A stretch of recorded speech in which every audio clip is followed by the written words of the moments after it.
This is a video lecture regarding the Enlightened absolutists in the 18th century. The big question here is, how enlightened were they? What we're going to do here is we're going to go over the 18th century in Europe. We're going to talk about some of the most influential of what we will come to call the Enlightened absolutists.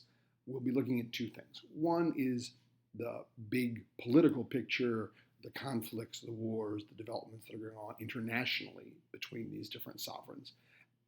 And then perhaps more significantly, we're also going to be thinking about, were these a different kind of monarch? Were the Enlightened absolutists really something new, or are they just more of what we've seen before? We'll start with the War of Austrian Succession, and there are several wars in this story. The War of Austrian Succession, as you may remember, begins when the Pragmatic Sanction fails. Marie Theresa of Austria takes the throne, and although everybody had promised that she was going to be allowed to rule, everybody immediately breaks their promises, and everyone tries to gang up and bully Austria and its girl ruler. The war lasts for years. Marie Theresa, considering the bad hand she was dealt, did a really pretty credible job, but ultimately Austria is defeated. Austria's ally, Great Britain, basically says, we're not going to back you anymore, take the deal. And so, very much against her will, Marie Theresa is forced to sign a difficult peace treaty with Prussia and Frederick the Great, in which Austria gives up the very profitable province of Silesia to Prussia and Frederick. Marie Theresa will never, ever forgive this. She will never forget. She will never forgive. Out of this comes what we come to call the diplomatic revolution. Marie Theresa begins plotting her revenge. She decides that the reason that she lost the war was because her ally England let her down. The English are not trustworthy. So she goes looking for a better ally and engages in a radical change of European diplomacy as she allies with France. Austria and France have been traditional rivals for a long, long time. This does not sit well in a sort of public relations sense with either the population of France or Austria. But Marie Theresa and France both have their reasons. Louis XV is willing to do this. And so Austria, France, and Russia form an alliance, which is then balanced by the English, the Prussians, and Hanover. So it is this alliance that is going to take us into the next of the big wars, the 7 Years' War. And the 7 Year War can properly be called the first truly global war. On the one hand, we have the northern part of the diplomatic revolution: Prussia, Britain, Hanover, Brunswick, Portugal, various Holy Roman Empire provinces, but also the Iroquois Confederacy. Against that are Austria and its allies, which include France, Austria, Russia, the Swedes, the Spanish, the Saxons, and the Mughals. Yes, the Mughals. Yes, the Iroquois. As you can see from this map, this war covers almost every continent on the planet. It is the first war that can really, truly be called a world war. It is tremendously consequential, and you can think of it as almost two separate but related conflicts. On the continent, we have Marie Theresa's attempt at revenge, Marie Theresa's attempt to get back at Prussia and Frederick. With her new Russian and French allies, she is going to teach that son of a bitch a lesson. France and England are also fighting, but they're much less concerned with what's happening on in Central Europe. They're much more concerned about the globe. Who is going to be the great maritime power coming out of this conflict? And so France and England are fighting in places like India and the Americas and Africa. Now, in U.S. history, this war is known by a rather parochial name, the French and Indian War. And the French and Indian War is going to basically set the stage for all of American history. But that is literally a sideshow for the main events of the 7 Years' War. Marie Theresa's plan works. Prussia is put in very bad situation, and Frederick the Great is defeated in several important battles, and actually thinks he's going to lose. He is convinced that the next battle is going to lead to his defeat, and his actually quite possibly his death. He writes a letter back to Berlin saying, all right, I am likely to die in this next battle. Here's what you have to do to preserve the country and keep the family going. It's really that close. Russia is closing in. Marie Theresa is this close to her great, great revenge. And then Frederick is saved by a miracle, the Russian miracle. The Russian Tsarina dies of natural causes and is succeeded by her son, Peter III. I'm sorry, European history. We only have 5 names to work with. Peter III takes over this country, which is in the middle of this war and which is winning the war. But Peter has like a fanboy talent crush on Frederick the Great. Seriously, Frederick is his hero, and he can't bear the idea of fighting against his hero. So he pulls Russia out of the war. The Russian generals and Russian nobility go insane. What do you mean? What are you doing? We were winning. Even more mad, even more furious is Marie Theresa, whose great plan was about to work, and somehow Frederick escapes. Russia pulls out. Austria, without Russia's help, is not able to completely defeat Frederick, and so the war in Europe comes to sort of a stalemate after the 7 years. The things in and around Austria, Prussia continue pretty much as they were. There are major consequences globally, though, out of the 7 Years' War. The Treaty of Paris ends the conflict as between England and France. And this is the part that really sets the stage for U.S. history. Not that we're really interested in U.S. history here, of course, but just for future reference, this is where England acquires all of that North American territory that France had been sitting on. All of the pink color here, that had been French North America. All of it comes over to the English. Now, FYI, the French had a choice. They could have given up all of this territory, or they could have given up the island of Haiti. The French, not being stupid, keep Haiti because that's where the real money is. And most of this pink stuff was just woods. So England acquires this vast territory, and that turns out to be more of a curse than a blessing, because now this basically is going to set the stage for the American Revolution. But you'll learn that story some other time. Frederick is a changed man after the 7 Years' War. Maybe it's maturity in age, maybe it's this little brush with death, but post-war, post-7 Years' War, Frederick is much less militaristic than pre-war. He settles into a kind of sort of grouchy, enlightened absolutism. This is his palace. It is called Sans Souci, which is beautiful, right? Sans Souci is French for without care, basically Hakuna Matata. And you can see this is so much nicer than Versailles, right? It's yellow. There are actually windows and ventilation and stuff.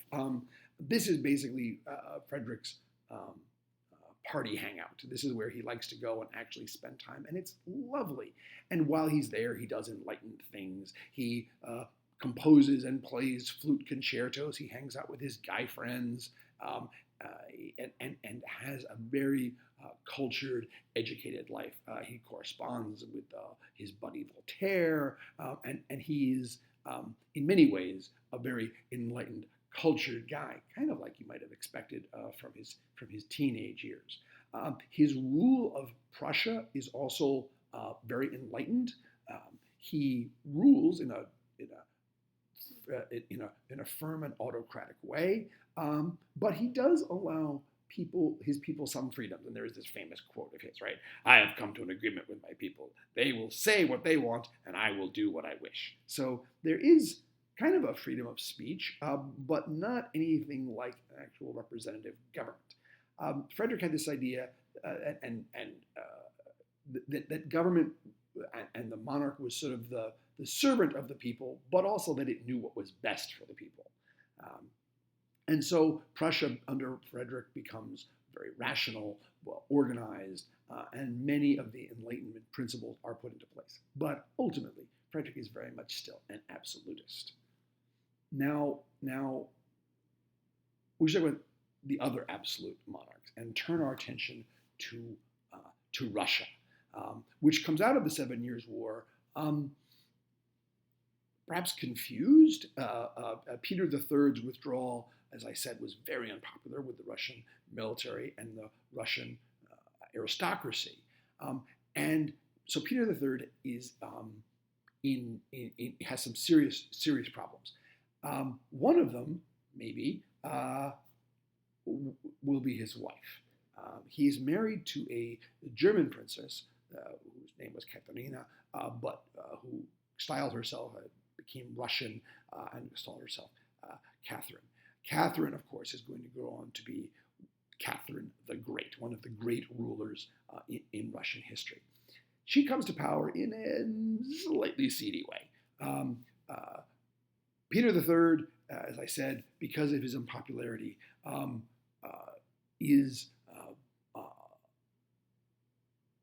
well, he's killed. It's a complicated coup that basically removes him from power. And although Catherine was not officially part of the coup, and certainly would never have plotted the death of her own husband, who she really didn't like, but somehow the plotters never got around to getting rid of the wife of the guy they had just eliminated. And somehow she ends up running the country. And she never gets around to punishing the people who murdered her husband. It's all very convenient and very civilized. But when the smoke has cleared and the dust has settled, Catherine has taken power. And she really begins this quite remarkable reign. She is capable of presenting herself in many, many different ways. She's almost chameleon-like in this respect. So you have paintings like this one, where she is presenting herself in a clearly masculine way. This is a very traditional sovereign, warhorse, raised hooves, naked sword. This kind of look would have been completely comfortable to Louis XIV, for example. So she does that. But Catherine has other aspects.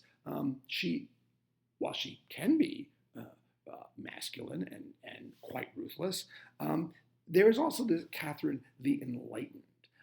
And she is very much a part of this Russian tradition of looking to the West, in particular looking to France, and thinking that Russia needs to be modernized. Russia needs to be made part of Europe. And so you have very enlightened things that she does. This painting on the left is her as Minerva, right, the goddess of wisdom, revealing the flame of truth and knowledge, Catherine bestowing wisdom upon her subjects. And she does put in a lot of enlightened reforms. For example, the first Russian school for girls is created under Catherine. And there are lots of other, these sort of modernizing trends that Catherine puts in place. She's also a great fan and correspondent of Voltaire. And in fact, when Voltaire gets into financial difficulty, Catherine helps him out by buying his library. Like, if you're a big shot Voltaire scholar these days, you travel to Russia right now because that's where all of his papers are. On the other hand, there are parts of Catherine that are very much not enlightened. There are times when Catherine presents herself as a old school Russian autocrat. Catherine as the Russian czar carrying the fist of power. And I love this painting, right? Because on the one hand, she's wearing a very traditional Russian costume, and this is her as Russian. And she's holding a mask. And it really leaves you this ambiguous question, right? Is she saying that the mask is the Russian costume, and that really underneath she's enlightened and wisdom, she's just pretending to be this Russian autocrat? Or is it the other way around? Has she taken off the mask of being enlightened and Western, and this Russian czar is what she really is? Of course, it's intentionally ambiguous, but you can very much view Catherine as either a part of the modernizing tradition or Catherine as part of the Russian autocratic tradition. One thing that is not in any doubt is that she was perfectly willing and content to engage in warfare, bloodshed, and violence to achieve her goals. And there, although the withdrawal from the 7 Years' War was very unpopular, that didn't mean that Russia wouldn't take advantage of it. While the rest of Europe is winding up the 7 Years' War, Catherine takes advantage of everyone's distraction to lead Russia into a war against the Ottoman Empire. The war is quite successful for Russia. The Ottomans are defeated, and it looks like Russia is going to acquire a great deal of territory from the Ottomans, perhaps an almost destabilizing amount of territory from the Ottomans. The other Central European powers, in particular Prussia and Austria, say, whoa, we can't let you get away with that. This would be unreasonable for you to acquire all that much territory. You have to give it back. And it looks for a little while like we may actually have a whole new war, but involving the Prussians and the Austrians and the Russians. But they do a deal. And the deal is that Russia agrees to give back the taken Ottoman territory, and in return, everyone will beat up on the Poles, because Poland. And this is the partition of Poland. Maybe 3 parts, the partition of Poland. What we're interested in for this part here is the first partition of Poland. There are going to be 3. In 1772, this is the sort of the dark green that you can see Russia takes, the dark blue that Prussia takes, and the sort of orange that Austria takes. Basically, the 3 countries agree that they're going to do a deal, and everyone's going to kill some Poles and take some Polish territory. This is sort of the classic example of centralize or die. Poland has not centralized, and therefore Poland is going to die. Remember, it wasn't that long ago that the Poles were there rescuing Vienna, were part of of lifting the great siege of the Ottomans. But Poland never centralizes, and Poland's borders are not well suited for defense. And so these 3 dangerous centralized neighbors carve Poland up. This is part of the great tragedy of Poland. As you can see from the map, the partition is going to continue. In 1793 is the early part of the French Revolution. Russia and Prussia are going to take a 3rd bid, and then 1795, Poland is going to disappear completely and just swallow up and literally disappear from the map for over a century. Now, who's doing this from Austria? Well, that's our friend Marie Theresa. Marie Theresa, having survived the War of Austrian Succession, having been thwarted in the 7 Years' War in her goal, settles in to rule Austria as another one of these enlightened absolutists. She is never forgiving of Frederick. There's this lovely letter from the Prussian ambassador. She has, as you well know, a terrible hatred for France, with which nation it is most difficult for her to keep on good terms. But she controls this passion, except when she thinks to her advantage to display it. She detests your majesty, but acknowledges your ability. She cannot forget the loss of Silesia, nor her grief over the soldiers she lost in wars with you. A little biased, right? The Prussian ambassador probably buttering up Frederick the Great a bit, but it does suggest Marie Theresa's diplomatic skill, keeping the alliance with France going, even though she doesn't like the French, never losing her attention on Frederick. She does reform Austria. She is intent on building up Austria's power and strength and making the House of Habsburg ever more famous, ever more renowned. She was widely respected in her time. In some senses, again, enlightened, an emphasis on education, and to some extent on economic development. On the other hand, in some ways, very traditional.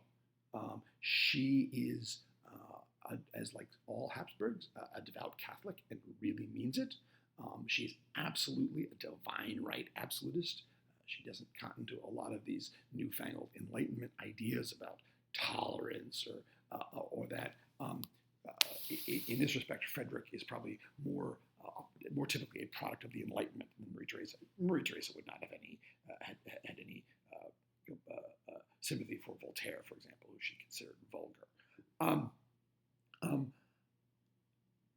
She's also one of these women like Elizabeth, like Catherine. These are women who rule and who are quite comfortable being sovereign. I mean, Marie Theresa ruled. Her husband was treated with great respect and was officially the Holy Roman Emperor, but really, Marie Theresa, although she always pretended to be the dutiful wife, she ran things. But as with Elizabeth, as with Catherine, she's not a feminist. She is not there to say the role of women generally should change. She's not here to change the social order or the gender hierarchy. She believed that she could and should rule because God had picked her. And therefore, it was perfectly reasonable for her to be the sovereign, perfectly reasonable for her to dominate her husband or her son. But that was because God, not because of a change in the status of women. Her son is a complicated story. She does have a capable son whose name is Joseph II. And Joseph, in some ways, is maybe the purest embodiment of the enlightened absolutist. He is going to come the closest to really trying to implement what we would think of as the enlightened ideals of rulership. Ultimately, he's going to fail for several reasons. One is, although his mom, Marie Theresa, officially has him crowned and made emperor and sovereign, and officially she steps down in about 1780, in fact, she never does. Marie Theresa is like, the ultimate helicopter monarch. She has many, many children. She moves them around Europe like chess pieces. She marries them all over the place. And even though she had groomed and educated Joseph to be this great sovereign, she can never quite let go. And, I mean, you think your mom is controlling. I mean, imagine having Marie Theresa as the one who's standing over your shoulder telling you, oh, I wouldn't do it that way. So Joseph, in some sense, never gets completely out of the shadow of his mother. But he has troubles beyond that. He has a very unfortunate family life. His mother, of course, picks his wife for him and marries him to an Italian princess named Isabella, Princess Isabella. And in some respect, it is an excellent marriage. The Habsburgs are always interested in and meddling in the affairs of Europe. It's a good marriage, of Italy. It's a good marriage. Isabella is quite beautiful, and Joseph is infatuated with her. And in some sense, their marriage is an excellent one, until Joseph's sister. Joseph had a younger sister named Marie Christina. Marie Christina was probably Marie Theresa's favorite daughter. She was quite beautiful, blonde, clever, accomplished, witty, educated. She was a knockout. She was also very gay. And Isabella is swept up by Marie Christina, who probably met her brother's wife and decided that she was the bomb and sort of seduces her into this very intense lesbian affair. The two of them are engaged in the most extraordinary intimacies. And it's very adolescent. It's very extra. They'll write letters to each other that say things like, and they're living in the same palace, and they would be together, and then they would separate, and one of them would write a letter to the other one that would say, "My skin burns in your absence. Please write me a letter so that I know you do not despise me." It's very, very goth, um, um, and so in one sense they are deeply, passionately in love, and but on the other hand, Isabella is consumed by guilt. She's guilty for engaging in this affair behind her husband's back. She's also feeling guilty because she's in this homosexual relationship, and she's a devout Catholic, and so problems. Um, um, the affair is not secret, but not open. There were lots of people within the palace who knew, and they were given these sort of snickering nicknames. But as far as we know, Marie Theresa never found out, and Joseph doesn't seem to have known. The story ends quite tragically.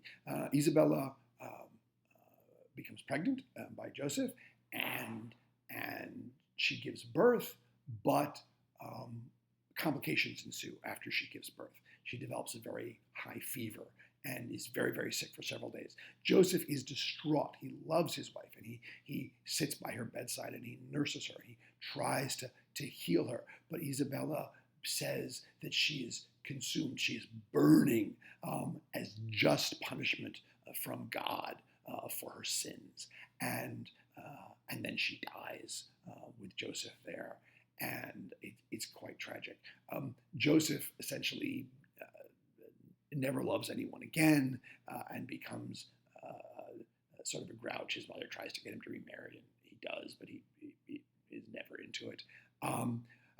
Marie Christina was sad, but not devastated, and she moves on to have a long life of many romantic adventures, and never seems to have lost the favor of her awesome mother. Joseph now goes on to try and be the full enlightened monarch. Joseph really wants to modernize Austria. He not just with education, but with science and industry. He wants to bring Austrian society and the countryside out of serfdom. He wants to implement a cash economy. He wants to spread the new enlightened ideals about farming. And there's this famous instance where Joseph goes and actually plows a field. Goes to a peasant and takes over the horses, and he's using this new high-tech plow, right? He's trying to sort of demonstrate that the king supports this new ways of farming. And so, of course, the idea of a king engaging in this kind of manual labor was shocking. But they had prints made up and publicized. Joseph was trying to bring these enlightened scientific ideas to Austria. He basically fails. Although he does do many admirable things,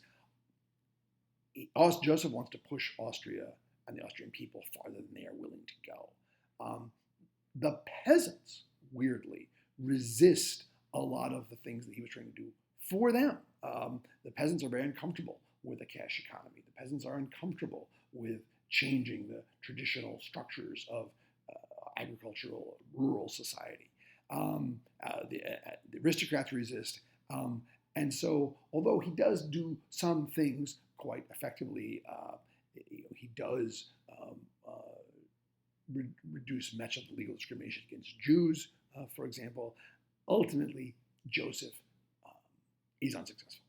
Joseph is not able to create this sort of top-down reform of Austria, and Austria will continue to lag and sort of then fall further and further behind some of the more advanced economies that we're going to see developing as we move into the 19th century. So this then takes us back to the question we started with. were the enlightened absolute monarchs really enlightened? Or are they merely traditional absolutists who are looking to build the state, the same old centralization, the same old crushing of dissent, maybe a veneer intellectual fashion, but really nothing all that new? It's an interesting question, and one that doesn't have a single correct answer. I think you could make a fair argument, for example, that with someone like Catherine, it was more of a veneer. I think Joseph is closer to an example of somebody who really meant it, who really wanted to change society, and perhaps just couldn't pull it off. You should think about this question, and as you organize your thoughts, and as you study for the test, and you try and keep all these people straight, think about the extent to which you think these were actually enlightened, and whether the extent to which you think it was just same old soup in a different can. Thanks very much. I'll see you in class.